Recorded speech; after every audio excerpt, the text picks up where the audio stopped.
ক্রীড়া অফিসার যদি মনে করে আমি অন্য এখানে চৌরাঙ্গায় অনেকে আমার পেছনে আছে, আপনি ভুল ভাবছেন।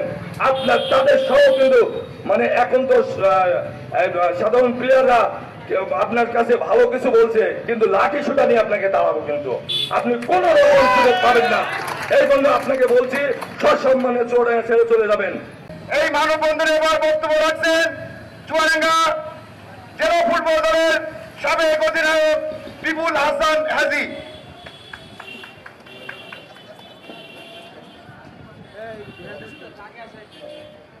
ক্রীড়া অফিসারের বিরুদ্ধে এবং ক্রীড়া অফিসারের সাথে যারা এখনো অপশক্তি কাজ করছে আমরা বুঝতে পারছি।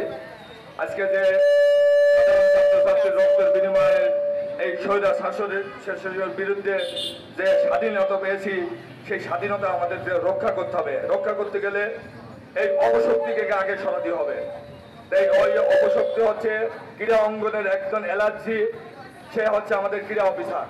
সে কখনোই খেলাধুলার প্রতি তার আগ্রহী খুব কম ছিল, কারণ সে জনপ্রশাসন মন্ত্রণালয় মন্ত্রীর ভাগ্নে জামাই। সে সবসময়ের জন্য পাওয়ার খাটিয়েছে চুয়াডাঙ্গার প্রত্যেকটা সেক্টরে এই খেলোয়াড়দের জীবনে।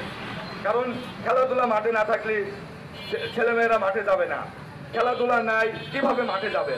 আমরা চাই এই ক্রীড়া অফিসারকে অবিলম্বে খেলোয়াড়রা, যদি জেলা প্রশাসক যদি এর বিরুদ্ধে ব্যবস্থা না নেয় 48 ঘন্টার ভিতরে আমরা বড় কর্মসূচি দেব। তাতে চুয়াডাঙ্গার সাধারণ জনগণ, সাধারণ মানুষ নেমে আসবে। এই ক্রীড়া অফিসার কিছু যারা আওয়ামী লীগ এবং দুঃশাসনের যে আমাদের আপনারাও দেখেছেন চুয়াডাঙ্গার যে কি দুঃশাসন চলেছিল, তাদের সাথে এখনো সে হাতাত করে এই ক্রীড়া অঙ্গনকে ধ্বংস করার জন্য সে পায়তারা করছে। আমরা চাই সবাই মিলে আমরা এই ক্রীড়া অফিসারকে এখান থেকে বিতাড়িত করব। আপনারা একটা জিনিস জানেন না মনে হয়তো, চুয়াডাঙ্গা পৌর কলেজে তার মিসেস চাকরি করে, কিন্তু তার ডিগ্রি সেরকম নাই, অথচ জোর জবরদস্তি করে আপনার জনপ্রশাসন মন্ত্রী তাকে জোর করে সেখানে রাখছে এবং ডিজি সাহেবকে চাপ দিয়ে তাকে বলছে বেতন দিতে হবে, কিন্তু ডিজি সাহেব বলছে তার তো প্রোটোকলে এইভাবে বেতন হয় না, তবুও তাকে এবং প্রিন্সিপালকে জেল পর্যন্ত খাটাইছে।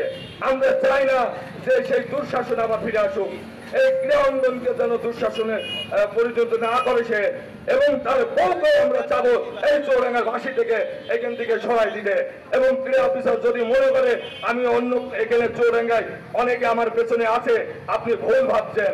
আপনার তাদের সহ কিন্তু মানে এখন তো সাধারণ প্লেয়াররা আপনার কাছে ভালো কিছু বলছে, কিন্তু লাঠি সুতা নিয়ে আপনাকে দাঁড়াবো, কিন্তু আপনি কোনো রকম সুযোগ পাবেন না। এই জন্য আপনাকে বলছি সসম্মানে চৌরাঙ্গা ছেড়ে চলে যাবেন, তা নাহলে কিন্তু আপনার বিরুদ্ধে আমরা বড় আকারে পদক্ষেপ নেব।